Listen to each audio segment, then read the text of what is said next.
Middle ഈസ്റ്റിന്റെ ആകാശം വീണ്ടും കലുഷിതമാകുകയാണ്.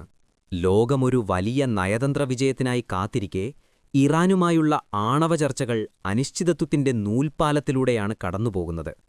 ചർച്ചാമേശയിൽ വാക്കുകൾ മുനതെയ്യുമ്പോൾ മറുവശത്ത് അമേരിക്ക തങ്ങളുടെ സൈനിക കരുത്ത് റെക്കോർഡ് വേഗത്തിൽ മേഖലയിൽ വർദ്ധിപ്പിക്കുകയാണ്. സൈനിക വൃത്തങ്ങൾ എയർബ്രിഡ്ജ് എന്ന് വിളിക്കുന്ന ഈ ബൃഹത്തായ വ്യോമപാതയിലൂടെ യുദ്ധവിമാനങ്ങളുടെയും അത്യാധുനിക ആയുധങ്ങളുടെയും വൻ പ്രവാഹമാണ് പേർഷ്യൻ കടലിടുക്കിലേക്കൊഴുകുന്നത്. ഒരു വശത്ത് സമാധാന ചർച്ചകളുടെ മുഖംമൂടി അണിയുമ്പോഴും പാശ്ചാത്യ ശക്തികൾ ഉയർത്തുന്ന ഈ ഗൺബോട്ട് നയതന്ത്രത്തിനു മുന്നിൽ മുട്ടുമടക്കില്ലെന്ന ഉറച്ച നിലപാടിലാണ് ഇറാൻ. ആണവ ബോംബ് നിർമ്മാണത്തിന് ഇറാൻ കേവലം ഒരാഴ്ച മാത്രം അകലെയാണ് എന്ന ട്രംപ് ഭരണകൂടത്തിന്റെ ആരോപണങ്ങളും അമേരിക്കയുടെ ഈ അസാധാരണ സൈനിക നീക്കങ്ങളും മിഡിൽ ഈസ്റ്റിനെ മറ്റൊരു യുദ്ധത്തിന്റെ വക്കിലെത്തിച്ചിരിക്കുകയാണ്. സമാധാനത്തിനായുള്ള അവസാന നൂലിഴയും അറ്റുപോകുമ്പോൾ ആകാശത്തൊരുങ്ങുന്ന ഈ വ്യോമപാലം സമാധാനത്തിലേക്കോ അതോ മറ്റൊരു വിനാശകരമായ സ്ഫോടനത്തിലേക്കോ ആണ് വഴി തുറക്കുന്നത് എന്ന് ലോകം ഭീതിയോടെ ഉറ്റുനോക്കുന്നു. മിഡിൽ ഈസ്റ്റിലെ യുഎസ് സൈനിക താവളങ്ങളിലേക്കൊഴുകുന്ന ആയുധങ്ങളുടെയും സൈനികരുടെയും കണക്കുകൾ പരിശോധിക്കുമ്പോൾ ഇതൊരു ലളിതമായ സുരക്ഷാവർദ്ധനയല്ലെന്നും മറിച്ച് പൂർണ്ണതോതിലുള്ള ഒരു യുദ്ധസജ്ജീകരണമാണെന്നും വ്യക്തമാകുന്നു. കഴിഞ്ഞ ഏതാനും ദിവസങ്ങളായി അമേരിക്കയുടെ കിഴക്കൻ തീരത്തുനിന്നും ജർമ്മനിയിലെ റാംസ്റ്റെയിൻ, ഖത്തറിലെ അൽ ഉദൈദ് തുടങ്ങിയ പ്രധാന താവളങ്ങളിൽ നിന്നും സൈനിക വിമാനങ്ങളുടെ ഒരു വൻ നിരയാണ് മിഡിൽ ഈസ്റ്റിലേക്ക് പ്രവഹിക്കുന്നത്.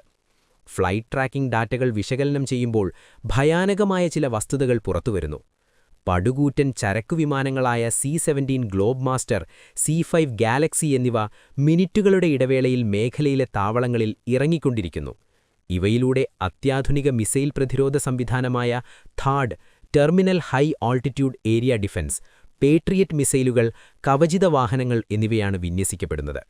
ഇറാന്റെ ഏതു മിസൈൽ പ്രത്യാഘാതത്തെയും തടയാനുള്ള ഒരു ഇരുമ്പ് കവചമാണ് അമേരിക്ക ഇവിടെ ഒരുക്കുന്നത്.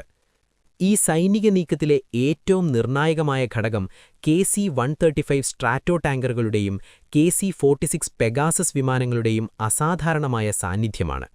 ദീർഘദൂര യുദ്ധവിമാനങ്ങൾക്ക് ആകാശത്ത് വെച്ച് ഇന്ധനം നിറയ്ക്കാനുള്ള ഈ സംവിധാനം ഇറാന്റെ ഉൾപ്രദേശങ്ങളിലെ ആണവ കേന്ദ്രങ്ങളിൽ ലക്ഷ്യമിട്ടുള്ള സുദീർഘമായ വ്യോമാക്രമണങ്ങൾക്കുള്ള മുൻകൂർ തയ്യാറെടുപ്പാണ്.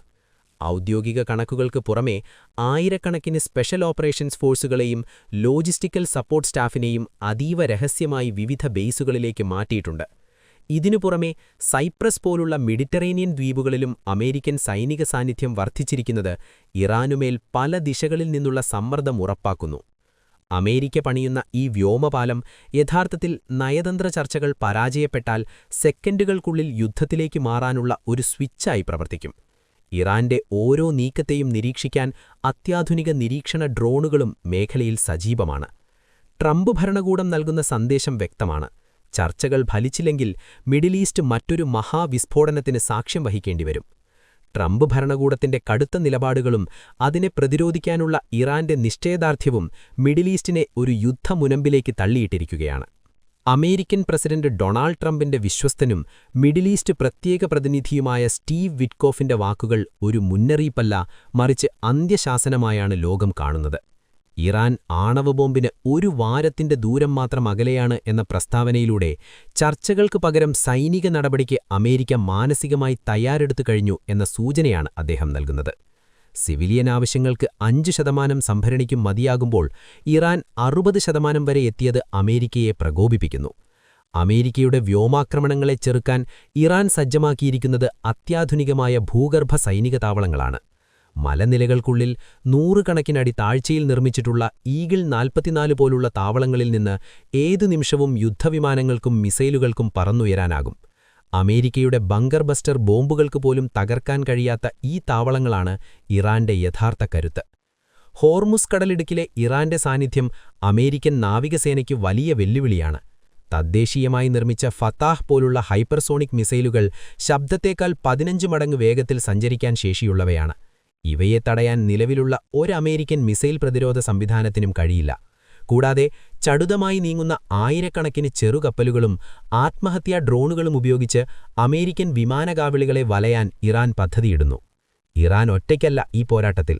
മേഖലയിലെ തങ്ങളുടെ സഖ്യകക്ഷികളായ ഹിസ്ബുള്ള, ഹൂത്തികൾ തുടങ്ങിയ ഗ്രൂപ്പുകളെ ഉപയോഗിച്ച് മിഡിൽ ഈസ്റ്റിനുടനീളമുള്ള അമേരിക്കൻ താവളങ്ങളെയും താൽപ്പര്യങ്ങളെയും ഒരേ സമയം ആക്രമിക്കാനുള്ള ശേഷി തെഹ്റാനുണ്ട്. അമേരിക്ക ഒരു മുൻനിര യുദ്ധത്തിന് മുതിർന്നാൽ മേഖലയിലെ എല്ലാ US സഖ്യരാജ്യങ്ങളും അതിന്റെ പ്രത്യാഘാതം അനുഭവിക്കേണ്ടിവരും എന്ന ഭീഷണി ഇറാൻ ഉയർത്തുന്നു. ലോകത്തിലെ എണ്ണ വ്യാപാരത്തിന്റെ 20% കടന്നുപോകുന്ന ഹോർമുസ് കടലിടുക്ക് ഇറാൻ ഉപരോധിച്ചാൽ അത് ആഗോള സമ്പദ്വ്യവസ്ഥയെ തകർക്കും. എണ്ണവില ബാരലിന് $200 കടക്കാമെന്ന സാമ്പത്തിക വിദഗ്ധരുടെ മുന്നറിയിപ്പ് ട്രംപ് ഭരണകൂടത്തിന് വലിയൊരു രാഷ്ട്രീയ റിസ്ക്കാണ്. അമേരിക്ക തങ്ങളുടെ വ്യോമപാലം വഴി കരുത്തു കാണിക്കുമ്പോൾ ഇറാൻ തങ്ങളുടെ ഭൂഗർഭ അറകളിൽ നിന്നും കടലിന്റെ ആഴത്തിൽ നിന്നും പ്രതിരോധത്തിന്റെ പുതിയ ചരിത്രം കുറിക്കുകയാണ്. ട്രംപിന്റെ സമ്മർദ്ദതന്ത്രങ്ങൾ ഇറാനെ വിട്ടുവീഴ്ചയ്ക്ക് പ്രേരിപ്പിക്കുമോ അതോ മിഡിൽ ഈസ്റ്റിനെ മറ്റൊരു മഹാമാരി പോലെ വിഴുങ്ങുന്ന യുദ്ധത്തിലേക്കോ നയിക്കുമോ എന്നാണ് ഇനി കണ്ടറിയേണ്ടത്.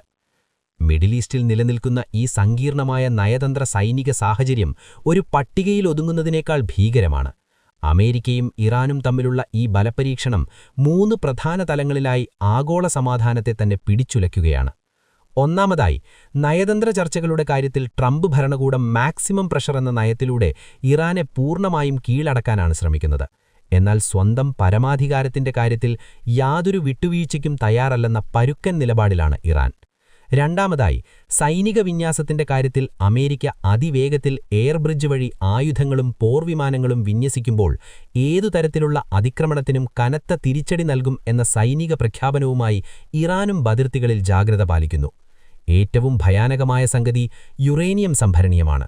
ഇറാൻ ഒരാണവ ബോംബ് നിർമ്മിക്കാൻ കേവലം ഒരാഴ്ച ദൂരം മാത്രമേയുള്ളൂ എന്ന് അമേരിക്ക ലോകത്തിനു മുന്നിൽ ഭീതി പരത്തുമ്പോൾ തങ്ങളുടേത് തികച്ചും സമാധാനഭരിതമായ ആണവ ഗവേഷണമാണെന്ന് വാദിച്ചുകൊണ്ട് ഇറാൻ ആ പരീക്ഷണങ്ങളുമായി മുന്നോട്ടു പോകുന്നു. ചുരുക്കത്തിൽ, ചർച്ചാമേശയിലെ വാക്കുകളേക്കാൾ ആകാശത്തെ യുദ്ധവിമാനങ്ങളുടെ ഇരമ്പലിന് ശബ്ദം കൂടുന്ന ഒരു സ്ഫോടനാത്മകമായ അന്തരീക്ഷമാണ് മിഡിൽ ഈസ്റ്റിൽ ഇപ്പോൾ നിലനിൽക്കുന്നത്. നയതന്ത്രത്തിന്റെ അവസാന നൂലിഴയും അറ്റുപോയാറായ അവസ്ഥയിലാണ് ഇന്ന് മിഡിൽ ഈസ്റ്റ്. അമേരിക്ക അതീവ വേഗത്തിൽ പണിയുന്ന ഈ വ്യോമപാലം മേഖലയുടെ സമാധാനത്തിനുള്ള ഒരു സുരക്ഷാ കവചമാണോ അതോ മറ്റൊരു വിനാശകരമായ മഹായുദ്ധത്തിലേക്കുള്ള നേരിട്ടുള്ള വഴിയാണോ എന്ന് വരും ദിവസങ്ങൾ തീരുമാനിക്കും. എങ്കിലും ഒരു കാര്യം ഇന്ന് പകൽ പോലെ വ്യക്തമാണ്. ഭീഷണി കൊണ്ടും സൈനിക വിന്യാസം കൊണ്ടും ഇറാനെ മുട്ടുകുത്തിക്കാമെന്ന ട്രംപ് ഭരണകൂടത്തിന്റെ കണക്കുകൂട്ടലുകൾക്ക് വിപരീതമായി ആ രാജ്യം കൂടുതൽ ഒത്തൊരുമയോടെയും ആത്മവിശ്വാസത്തോടെയും പ്രതിരോധത്തിന് തയ്യാറെടുക്കുകയാണ്. അമേരിക്കൻ വിമാനങ്ങളുടെ ഇരമ്പലിന് മറുപടിയായി തങ്ങളുടെ ഭൂഗർഭ മിസൈലറകളും ആധുനിക ഡ്രോൺ വ്യൂഹങ്ങളും ഇറാൻ സജ്ജമാക്കിക്കഴിഞ്ഞു. ഒരു ചെറിയ തീപ്പൊരി പോലും ആഗോള സാമ്പത്തിക ക്രമത്തെയും സമാധാനത്തെയും തകർക്കുന്ന വൻ സ്ഫോടനമായി മാറിയേക്കാവുന്ന ഈ സാഹചര്യത്തിൽ ലോകം ശ്വാസമടക്കിപ്പിടിച്ച് കാത്തിരിക്കുകയാണ്. ഒന്നുകിൽ ചർച്ചാമേശയിലെ വിവേകം ജയിക്കും, അല്ലെങ്കിൽ മിഡിൽ ഈസ്റ്റിന്റെ മണ്ണ് മറ്റൊരു യുദ്ധരക്തസാക്ഷ്യത്തിന് സാക്ഷ്യം വഹിക്കും.